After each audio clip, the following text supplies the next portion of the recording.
Hey, what's going on, everyone? This is Mike Kollin at MikeKollin.com.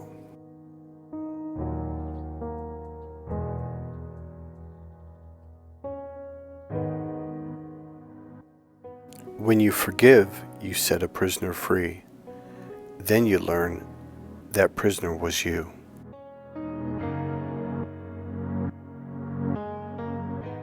Forgiveness is never about the other person. It's about letting go of the emotions so you can be free once again. Linguistically, the word forgive has direction. For, like you have something in your hand and you're pushing it outwards towards, and then give. You're giving it back to them. You're letting it go.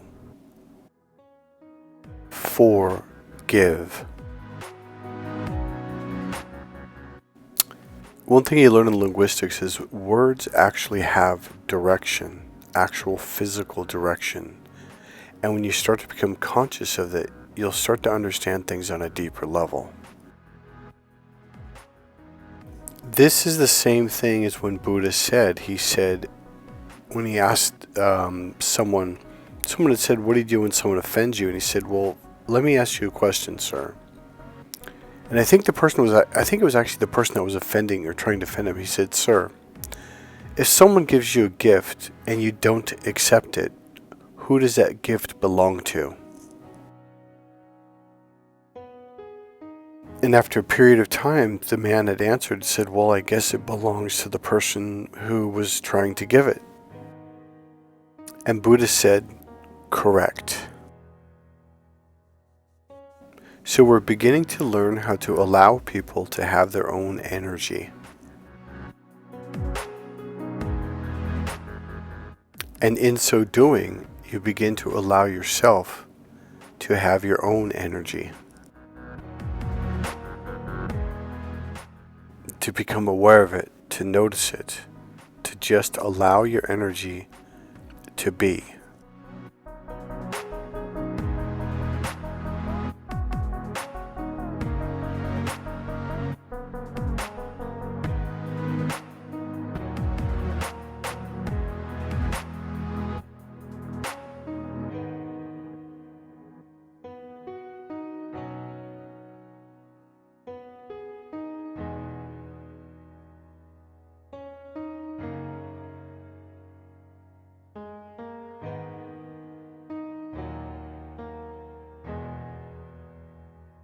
My therapist said, if you stay loyal to people who hurt you, believe you can fix them, or feel drawn to toxic relationships, that's not love, it's trauma bonding.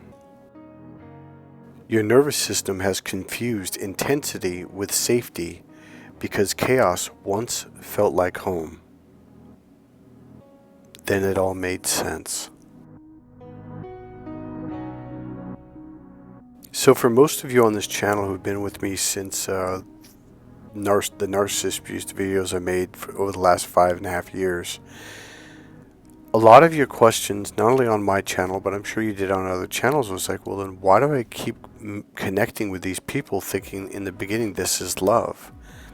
It's because you thought chaos was home because that's the way you grew up. That's what you know. Now, let me dive deeper into this just a little bit.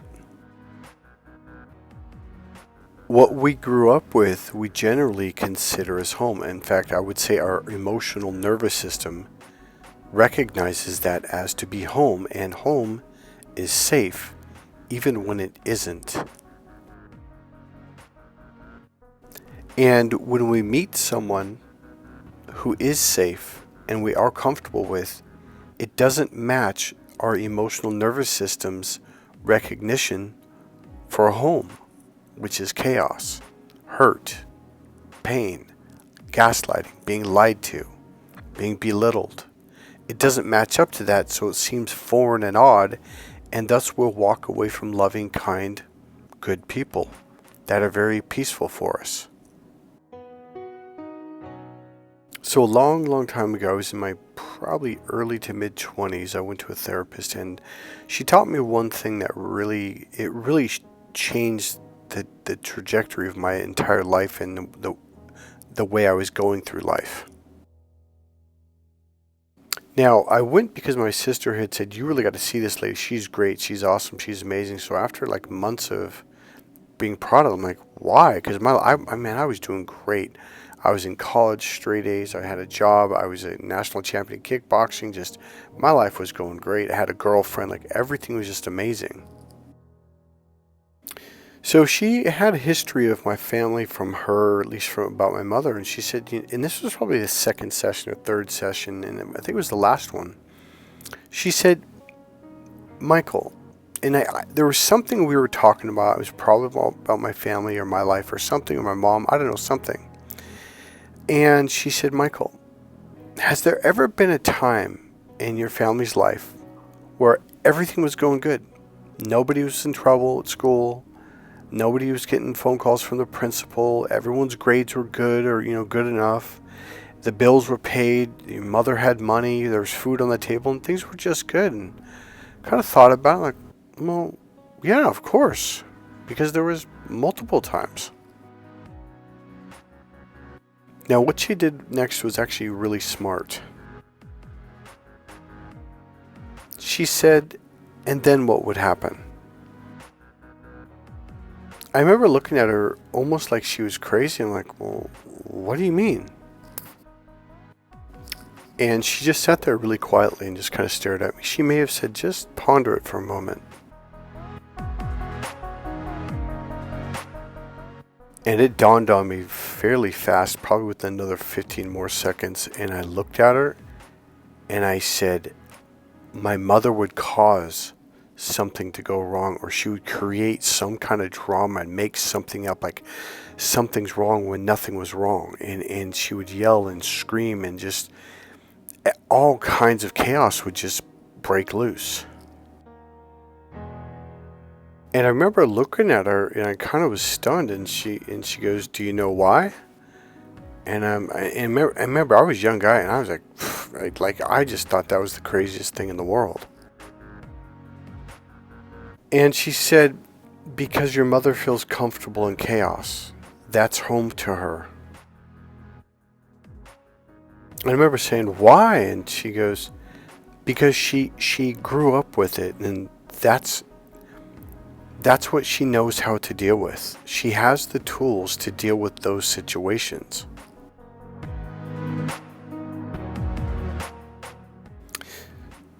See, when things get peaceful, and this is what she said. She goes, Michael, when things get peaceful, because I remember I said, well, you mean so she doesn't like peace? She said, no, she likes peace and she's searching for peace, but she doesn't feel comfortable there. And I was like, why? And she said, she doesn't know how to deal with it. Everything she's ever gone through was chaos, and she learned how to deal with chaos, so therefore she feels comfortable in that environment. It's like her circle of influence. So within this circle of chaos, I can handle this. I know how to put out these fires. I have the tools, the skills, and the experience to know what to do and how to do it. And therefore, in this environment, I'm okay. But when everything's going smoothly and everything's fine and peaceful and everyone's happy, she feels lost. She doesn't know what to do, and it's terrifying. Now, a long time ago, I'd been meditating for a while, so it wasn't as big of an effect on me as I think it is with some people. I remember I went to a Buddhist temple, and it was in Richmond. And I'd been to temples before, actually, in Stockton, and I remember I walked into this one room and it was so peaceful. Like the energy was just, and I'm going to use the word dead, but I don't mean dead, but it was just like boom, just grounded, just complete. That it's like the energy itself was still.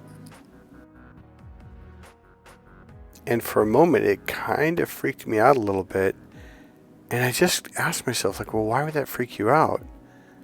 It's because life isn't like that. Now, after I went back a few times, it felt completely normal. It felt like home. But for some people, it can be one of the most terrifying experiences to just find themselves in absolute peace and silence without any distractions, because a lot of people don't want to deal with their hurt. They don't want to deal with their pain. They don't want to deal with the bad stuff that's going on inside. So they use noise and chaos and work and music and even drugs and drinking to distract themselves from everything they're running away from. But the problem is you can't actually run away from it, because wherever you go, there you are. It's inside you. The only thing you can truly do is return back to it, to hold it, to embrace these painful emotions and feelings, because that's how you heal them. Not by running away from them, but by embracing them. Now, if you're an empath or very heart-based person, loving, kind person who likes to help people, who wants to help people, there's a stumbling block that we all go through. We tend to get into relationships with people who are hurting. I would say most people in the world actually are hurting.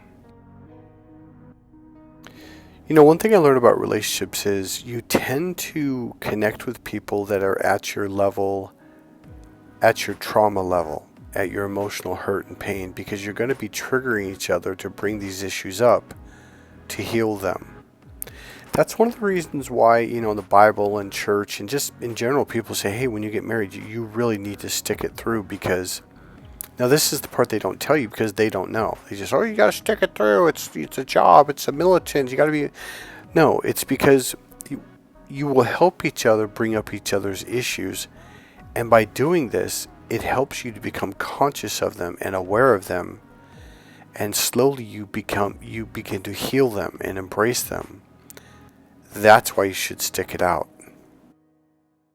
It's the hardest thing you'll ever do. Now, on another side, one of the things we do, it's very similar, it's probably the same almost, is we want to help people who are hurt. And we tend to get into relationships with people who are hurt. And then we can't understand why they can't love us in return.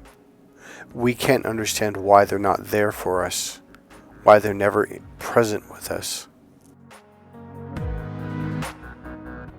It's because they're running away from themselves. And here we are trying to chase them to get them to heal when they're running away from that. It is not, what's the word I'm looking for? It's not, I don't want to say it's not healthy. I don't want to say it's toxic. I guess it is, but that's not the right word. It's not a functional situation. It's like chasing a rabbit that doesn't want to be caught. And you end up being hurt and sad and lonely, and you say things like, well, I gave so much to the relationship, why didn't they give back? Because they can't.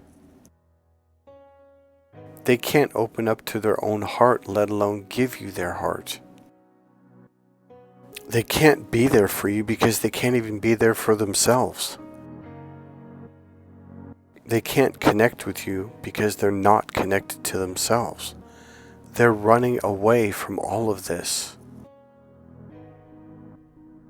And because of this, they can't be in the present moment with you, because they're running away from the present moment. They're running away from the silence.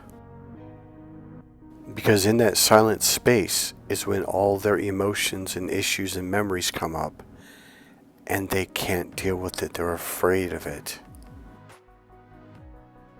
All the hurt and pain comes up. For a lot of people, that's what I am to them. Even if I'm just standing in line at the grocery store, or just hanging out with a friend, my peace and inner silence creates that space for their issues to come up. A lot of their fear comes up, and they've been running away from it. So what are they going to do? They're going to run away from you if you have that peace. Not everyone, but most. If you enjoyed this video, please click like, click subscribe, go ahead and make a comment, and as usual, you can go ahead and make a donation. There's a PayPal link right there in the description box. God bless you guys. I'll see you in the next video. Bye.